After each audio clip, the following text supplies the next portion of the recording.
నమస్తే మోజో టీవీకి స్వాగతం. వార్తల్లో ముందుగా ముఖ్యాంశాలు. కువైట్ పర్యటనలో ప్రధానమంత్రి నరేంద్ర మోడీ.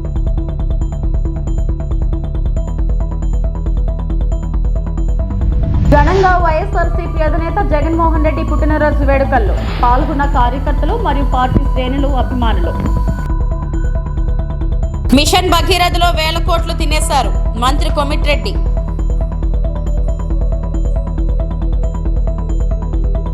ప్రధాని మోడీ కువైట్ బయలుదేరారు. ఈ పర్యటనలో ప్రధాని కువైట్ నాయకత్వంతో చర్చలు జరుపుతారు. కువైట్లోని భారతీయ సమాజంతో కూడా ప్రధాని సంభాషించనున్నారు. 43 ఏళ్ల తర్వాత కువైట్లో భారత ప్రధాని పర్యటించడం ఇదే తొలిసారి. कुवैत का दौरा कर रहे हैं, इसलिए भी ये यात्रा और भी खास और महत्वपूर्ण हो जाती है. विदेश मंत्री भारत पहुंचे तब उन्होंने विदेश मंत्री डॉक्टर एस जयशंकर के साथ इस बात को साझा किया कि प्रधानमंत्री is the wisest person in the world. और उन्होंने ये उम्मीद जताई कि दोनों देशों के बीच सहयोग और आगे बढ़ेगा.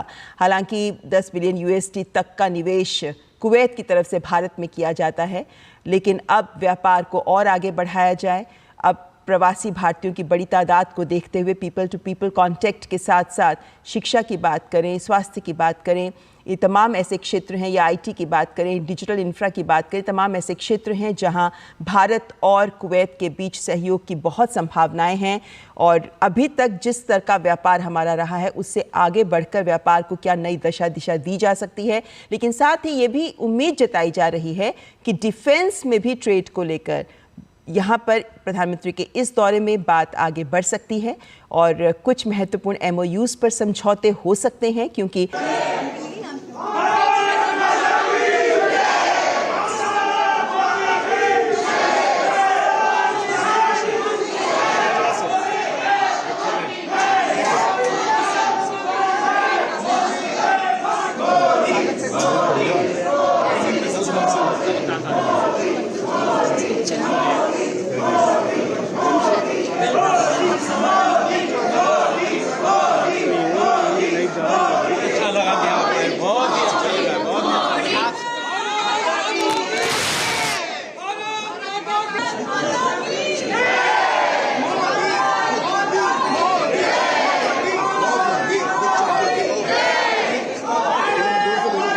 ఐటీ, ఎలక్ట్రానిక్స్, ఆర్టీసీ, విద్యాశాఖల మంత్రి నారా లోకేష్ ఆధ్వర్యంలో ఫిజిక్స్ వాలా ఎడ్యుటెక్ కంపెనీ తన పరిశ్రమ భాగస్వామి అమెజాన్ వెబ్ తో కలిసి ఆంధ్రప్రదేశ్లో AI first institute of eminence university of innovation ను ఏర్పాటు చేసేందుకు ముందుకు వచ్చింది. ఈ మేరకు ఏపీ ప్రభుత్వంతో అవగాహన ఒప్పందం చేసుకుంది. రాష్ట్రంలో కొత్తగా ఏర్పాటయ్యే innovation university academic excellence innovations ను ఏకీకృతం చేసే దిశగా పనిచేస్తుంది. పరిశోధన, విద్య, ఉపాధిలో కీలక సవాళ్లను పరిష్కరించడంపై దృష్టి సారిస్తుంది.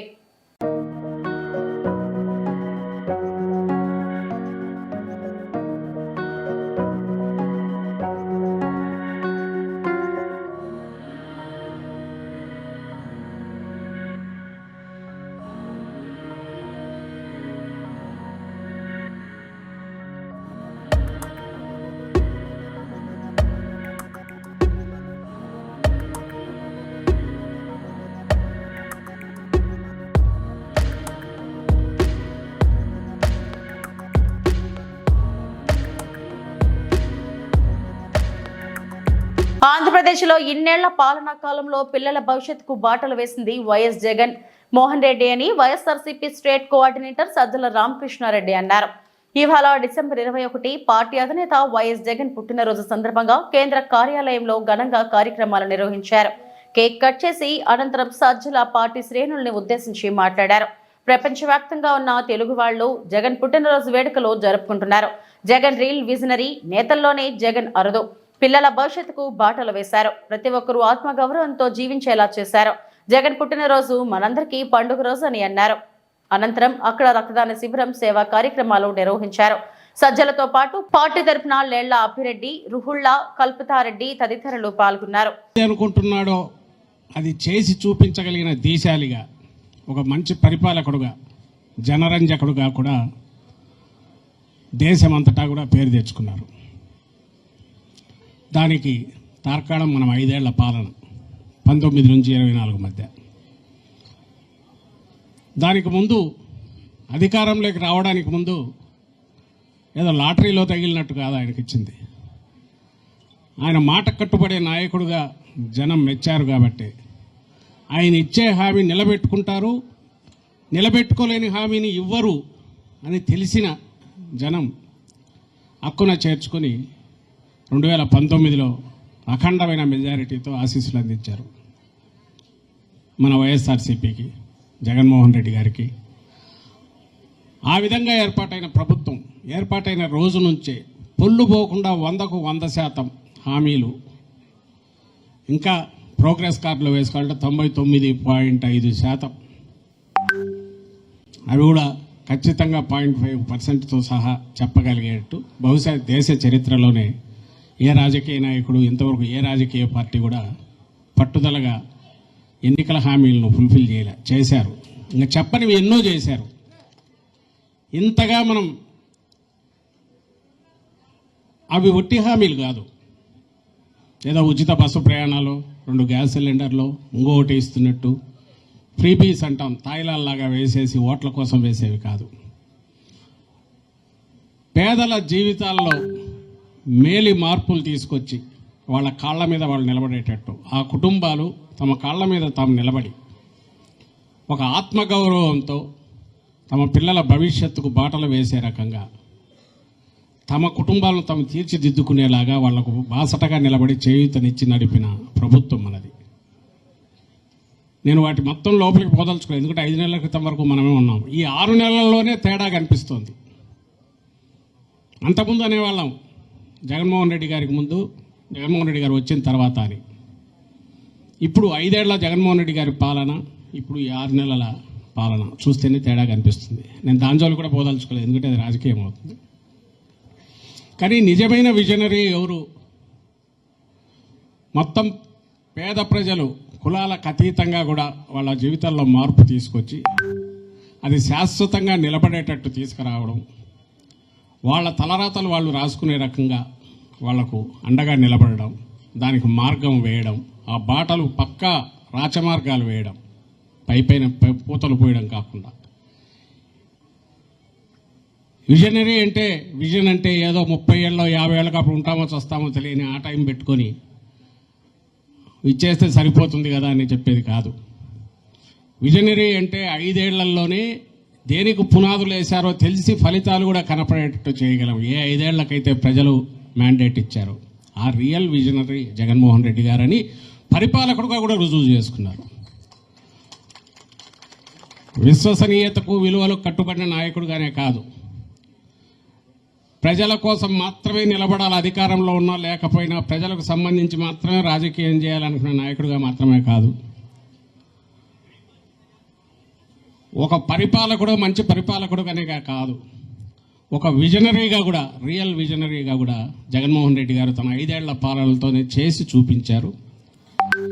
అలాంటి మహానాయకుడు, మన జాతి నాయకుడు, జాతీయ నాయకుడుగా కూడా పూర్తి అరుదైన నేతల్లో ఒకరైన మన జగన్మోహన్ రెడ్డి గారు, ఆయన నిండు 100 ఏళ్ళు పూర్తి ఆయురారోగ్యాలతో ప్రజల జీవితాలను మరింత బ్రహ్మాండమైన మలుపు తిప్పే రకంగా రాష్ట్ర ప్రజలను, దేశ ప్రజలకు కూడా ఒక దిశానిర్దేశం చేయగలిగిన నాయకుడిగా ఎదగాలనేది మనందరిది, కోట్లాది మంది ప్రజల ఆకాంక్ష. ఆయన పుట్టినరోజు ఈరోజు. ఈ పుట్టినరోజు అందుకే మనందరికీ పండగ రోజు. రాష్ట్రం అంతటా, దేశంలో ఎక్కడెక్కడ తెలుగు వాళ్ళు ఉన్నారో అక్కడంతా, ప్రపంచం అంతటా ఎక్కడెక్కడ తెలుగు వాళ్ళు ఉన్నారో అక్కడంతా కూడా చాలా ఉత్సాహంగా మన ఇంట్లో పండగలాగా జరుపుకుంటున్నాం. ప్రతి ఏడాది జరుపుకుంటాం. మళ్ళీ చెప్తున్నాం, మనం అధికారంలో ఉన్నామా లేదా అనేది సంబంధం లేదు.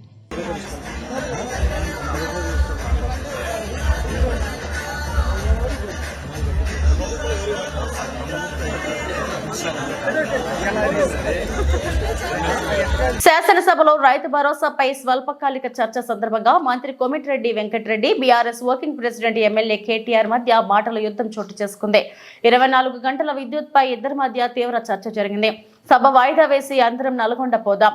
ఈ రోజు ఒక్క లాగ్ బుక్ లో అయినా 24 గంటల కరెంట్ ఇస్తున్నట్టు చూపెడితే బీఆర్ఎస్ శాసనసభ పక్షం మొత్తం రాజీనామా చేస్తామని మంత్రి కోమటిరెడ్డికి కేటీఆర్ సవాల్ విసిరారు.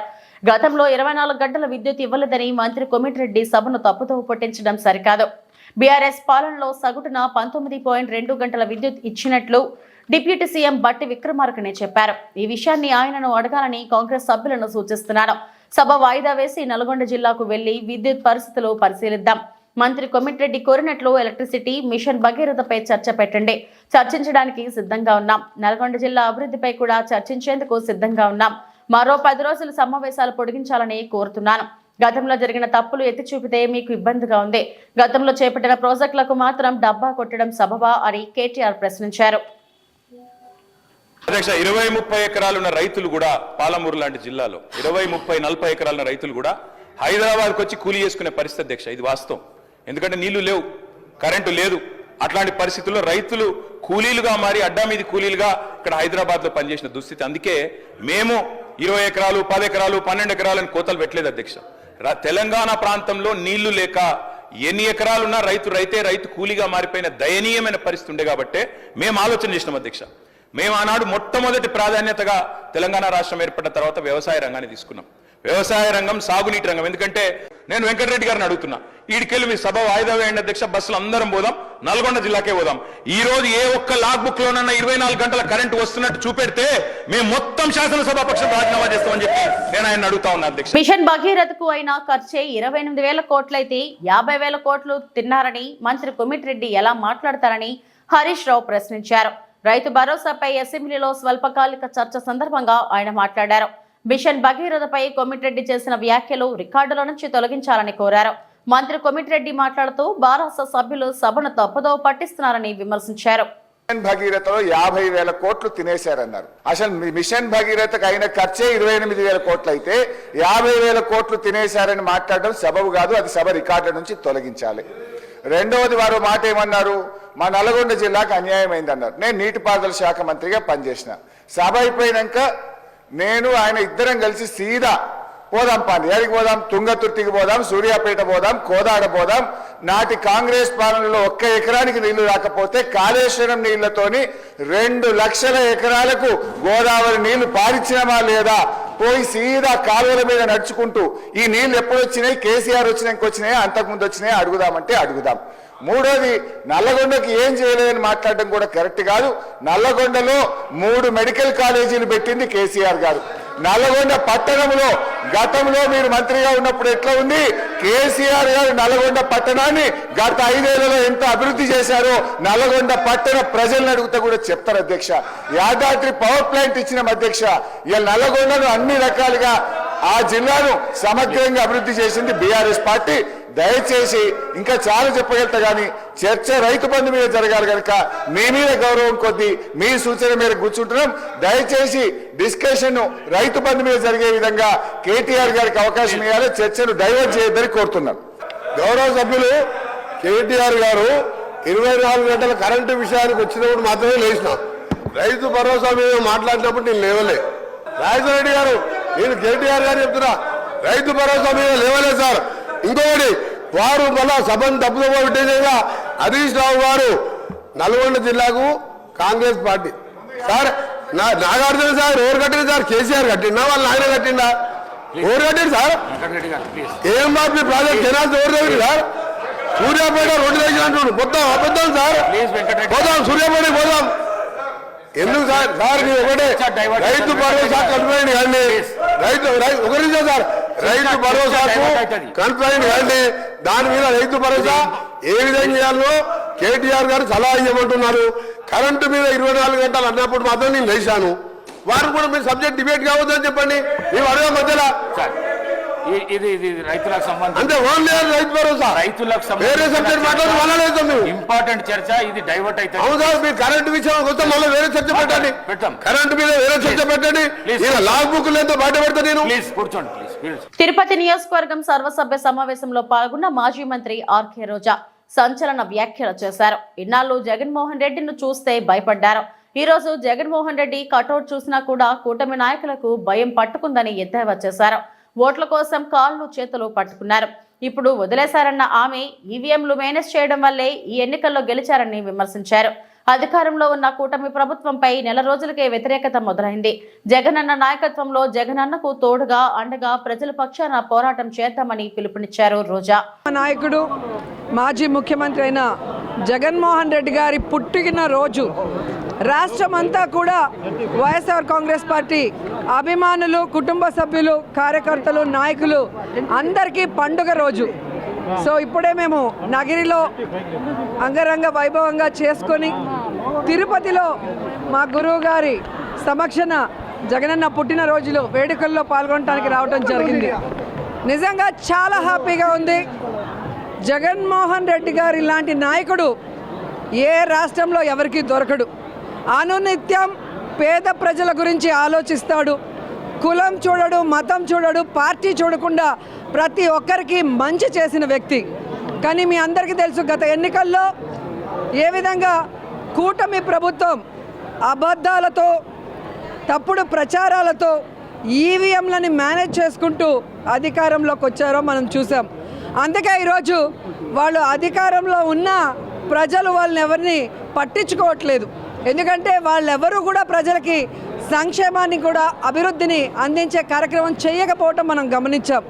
ఈరోజు ప్రతి ఒక్కరు కూడా మేము ఓట్లేసాం జగన్మోహన్ రెడ్డికి, ఎక్కడికి వెళ్ళాయి అని బాధపడుతూ మళ్ళీ జగనన్న ముఖ్యమంత్రి అవ్వాలి, మా జీవితాలు బాగుపడాలని ఈరోజు ప్రజలందరూ కూడా స్వచ్ఛందంగా జగనన్న పుట్టినరోజు వేడుకలు ప్రతి పల్లెటూరులో కూడా, ప్రతి వార్డులో కూడా ఘనంగా జరుపుకోవడం మనం అందరం కూడా గమనిస్తున్నాం.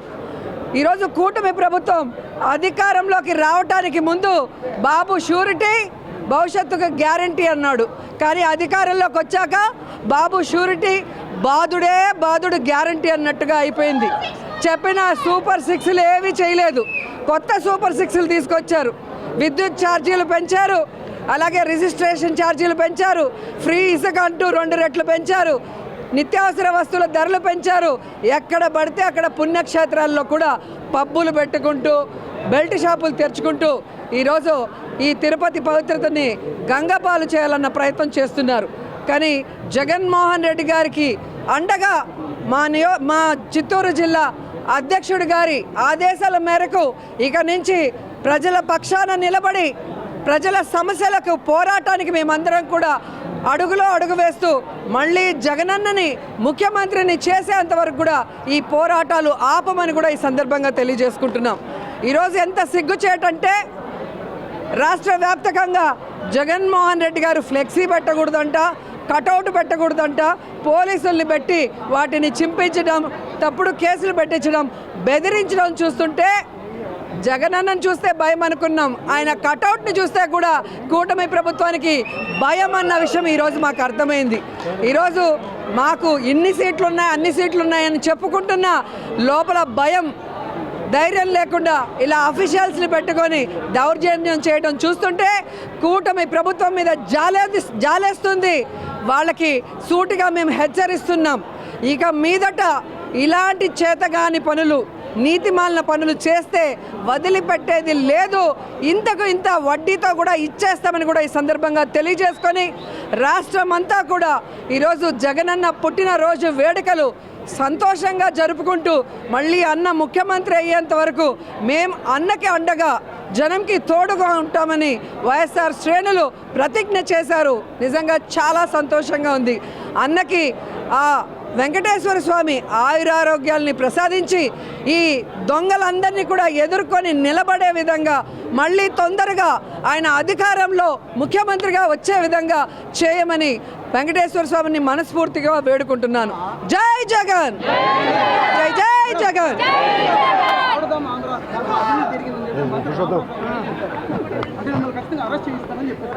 మరి ఫైల్స్ వాళ్ళ దగ్గరే ఉన్నాయి కదా, వెరిఫై చేసుకోమనండి. కాకినాడ జిల్లా ప్రతిపాడు మండలంలో గల minor irrigation project Subbareddy Sagar కి చైర్మన్ గా ఇళ్ల అప్పారావు, వైస్ చైర్మన్ గా బోళ్ల సోమన్నధర, ఎమ్మెల్యే సత్యప్రభ ఇంటి నుండి కూటమి శ్రేణులతో కలిసి భారీ ర్యాలీగా వెళ్లి స్థానిక మండల ప్రజా పరిషత్ కార్యాలయంలో ఎన్నికల అధికారి కె శ్రీకాంత్ కి నామినేషన్ పత్రాలు అందజేశారు. చైర్మన్, వైస్ చైర్మన్లకు ఒక్కొక్క నామినేషన్ దాఖలు కావడంతో ఎన్నికల అధికారులు ఏకగ్రీవంగా ఎన్నికైనట్లు ప్రకటించి ధృవీకరణ పత్రాలు అందజేశారు. అనంతరం ఎమ్మెల్యే సత్యప్రభతో పాటు పలువురు కూటమి నాయకులు, రైతులు ఎన్నికైన చైర్మన్, వైస్ చైర్మన్లను సన్మానించి శుభాకాంక్షలు తెలియజేశారు. పేరు ఇల్లబ్బారావు, మాది ఉత్తరగంజ్ గ్రామం. నన్ను సుబ్బారెడ్డి సాగర్ మధ్య తరహా నీటిపారుదల ప్రాజెక్టుకి చైర్మన్గా మా ప్రీతమ నాయకులు, మా శాసనసభ్యులు అయినటువంటి మా వరుపుల సత్యప్రభ గారు ఆదేశించారు. నేను చైర్మన్ అవ్వడం జరిగింది. నాకు పెద్దపాలెం LMC 3 నుండి నేను పోటీ చేసి ప్రెసిడెంట్ అయినాను. కాలువ మీద వాళ్ళందరూ డైరెక్టర్లు అందరూ కూడా 11 మంది నన్ను ఎన్నుకోవడం జరిగిందండి. వాళ్ళందరికీ ముఖ్యంగా అభినందనలు. అలాగే విధంగా ప్రెసిడెంట్లుగా ఎన్నికైనటువంటి 5 కూడా నన్ను అధ్యక్షుడిగా ఎన్నుకోవడం జరిగింది. వారందరికీ కూడా ముఖ్యంగా నా యొక్క ప్రత్యేక అభినందనలు. సుబ్బారెడ్డి సాగర్ గురించి నాకు చిన్నప్పటి నుంచి కూడా అవగాహన ఉంది. మన వరదలు వచ్చినప్పుడు ప్రతి కాలం కూడా డ్యామేజ్ అయింది. ప్రతి రైతు కూడా చాలా ఇబ్బందులు పడ్డారు. అందువల్ల నేను ఈ ప్రమాణ స్వీకారం ఇది అయిపోయిన తర్వాత ప్రతి కాలువ దగ్గర కూడా కాలువ అంత తిరిగి సాగర్కి ఏ పని అవసరమో, ఏ గట్టు ఏది అవసరం అనేది మొత్తం అంతా కూడా నోట్ చేసుకొని ప్రతి రైతుకి కూడా చివరి రైతుకు కూడా నీరు అందే విధంగా నేను ప్రయత్నం చేస్తానని చెప్పేసి మా వరుపుల సత్యప్రభ రాజా గారు ఆదేశానుసారం వాళ్ళని ప్రతి దాంట్లో కూడా కలుపుకొని రైతులకి అందరికీ కూడా మంచి జరిగే విధంగా నేను ప్రయత్నం చేస్తాను. ఈ అవకాశం ఇచ్చినటువంటి ఎమ్మెల్యే గారికి, ఈ రైతులకి, సంఘ సభ్యులకి అందరూ కూడా నా యొక్క ప్రత్యేక అభినందనలు. సిపిఎం రాష్ట్ర కార్యదర్శి వై వెంకటేశ్వరరావు కీలక వ్యాఖ్యలు. డివిజన్ కేంద్రం నర్సీపట్నంలో సిపిఎం జిల్లా మహాసభలు శనివారం పాల్ఘట్ సెంటర్ లో భారీ బహిరంగ సభ. పాలకులు అప్రకటిత ఎమర్జెన్సీని అమలు చేస్తున్నారు. కేంద్ర రాష్ట్ర ప్రభుత్వాలు ప్రకటిత ఎమర్జెన్సీ విధానాలు అవలంబిస్తున్నారు. ప్రభుత్వాల ప్రజా వ్యతిరేక విధానాలు ప్రశ్నిస్తుంటే అక్రమ కేసులు పెట్టి జైల్లో పెడుతున్నారు. ప్రభుత్వ విధానాలను ప్రశ్నిస్తున్న పత్రికలు, మీడియా గొంతు నొక్కుతున్నారు. ప్రజల పక్షాన ప్రశ్నిస్తున్నాడనే కారణంతో దివంగత ప్రొఫెసర్ సాయిబాబాను అక్రమంగా జైల్లో నిర్బంధించిన విషయాన్ని గుర్తు చేశారు. విశాఖ ఉక్కు ఫ్యాక్టరీ ప్రైవేటీకరణకు వ్యతిరేకంగా అసెంబ్లీలో తీర్మానం చేయాలని డిమాండ్. ఈ విషయంలో నర్సీపట్నం శాసనసభ్యుడిగా ఉన్న స్పీకర్ అయ్యన్న పాత్రుడు చొరవ తీసుకోవాలని విజ్ఞప్తి. కేంద్ర రాష్ట్ర ప్రభుత్వాలు ఆర్థిక విధానాలు పేదరికంని మరింత పెంచుతున్నాయి. అదానీ లాంటి పారిశ్రామికవేత్తలకు అనుకూలమైన ఆర్థిక విధానాలను ప్రభుత్వాలు అమలు చేస్తున్నాయి. ముఖ్యమంత్రి చంద్రబాబు నాయుడు ఎన్నికల్లో ఇచ్చిన సూపర్ 6 హామీలు అమలు చేయడంలో విఫలమయ్యారు. ఆ రోజు ఏ స్వాతంత్రం కోసం అయితే ప్రాణత్యాగాలు అర్పించారో, ఏ దేశం కోసం అయితే రైతులు, కార్మికులు, కష్టజీవులు, అనేక మంది మేధావులు, వేలాది మంది బ్రిటిష్ వాళ్ళకి వ్యతిరేకంగా ఆయన్ని 10 సంవత్సరాల పాటు జైల్లో ఉంచితే చివరికి సుప్రీంకోర్టు ఆదేశాల ప్రకారం ఆయన ఏ తప్పు చేయలేదు, ఏ తప్పు చేయ నేరానికి 10 సంవత్సరాలు జైల్లో పెట్టి ఏ తప్పు చేయలేదని అప్పుడు విడుదల చేశారు. విడుదల చేసిన కొద్ది కాలానికి ఆయన చనిపోయారు. మరి 90% అంగవైకల్యంగా ఉన్నటువంటి ఆయన ప్రొఫెసర్, చట్టబద్ధంగా ఉద్యోగం చేస్తున్న ఆయన ఈ ప్రభుత్వాన్ని కోల్చడానికి ప్రయత్నించాడు అని చెప్పి తప్పుడు కేసులు పెడితే సుప్రీంకోర్టు ఆయన మీద కేసులన్నింటినీ కొట్టివేస్తే మరి 10 సంవత్సరాల పాటు జైల్లో ఉన్నటువంటి ఆయనకి ఎవరు తిరిగి ఆ హక్కుల్ని కల్పిస్తారు? చివరికి ఆయన అనంతరం 3వసారి అధికారంలోకి వచ్చాడు. ఈ అధికారంలోకి కొనసాగినటువంటి 10 సంవత్సరాలు కానీ ఇప్పుడు కానీ గతంలో మనం సంపాదించినటువంటి ప్రజాస్వామ్య హక్కులని కాలరాసేటువంటి పద్ధతుల్లో ఈ రోజున వ్యవహరిస్తూ ఉన్నారు. ఈ ప్రభుత్వానికి వ్యతిరేకంగా ఎవరు మాట్లాడినా సహించేది లేదు. ఈ ప్రభుత్వానికి వ్యతిరేకంగా తమ హక్కుల కోసం ఎవరు నిరసనలు వ్యక్తం చేసినా సహించే పరిస్థితులు ప్రభుత్వం లేదు. అటు విద్యార్థులు కావచ్చు, రైతులు కావచ్చు, మేధావులు కావచ్చు, ఎవరు తమ హక్కుల కోసం పోరాడుతున్నా వాళ్ళ మీద తప్పుడు కేసులు పెట్టి రాజద్రోహం చేసినటువంటి కథ. దేశ స్వాతంత్రం కోసమే కాదు, ప్రత్యేకించి గిరిజన ప్రాంతాల్లో గిరిజనుల యొక్క హక్కుల కోసం పోరాడుతూ ప్రాణాలు అర్పించినటువంటి విప్లవ వీరుడు అల్లూరి సీతారామరాజు. మరి అటువంటి అల్లూరి సీతారామరాజు ప్రజా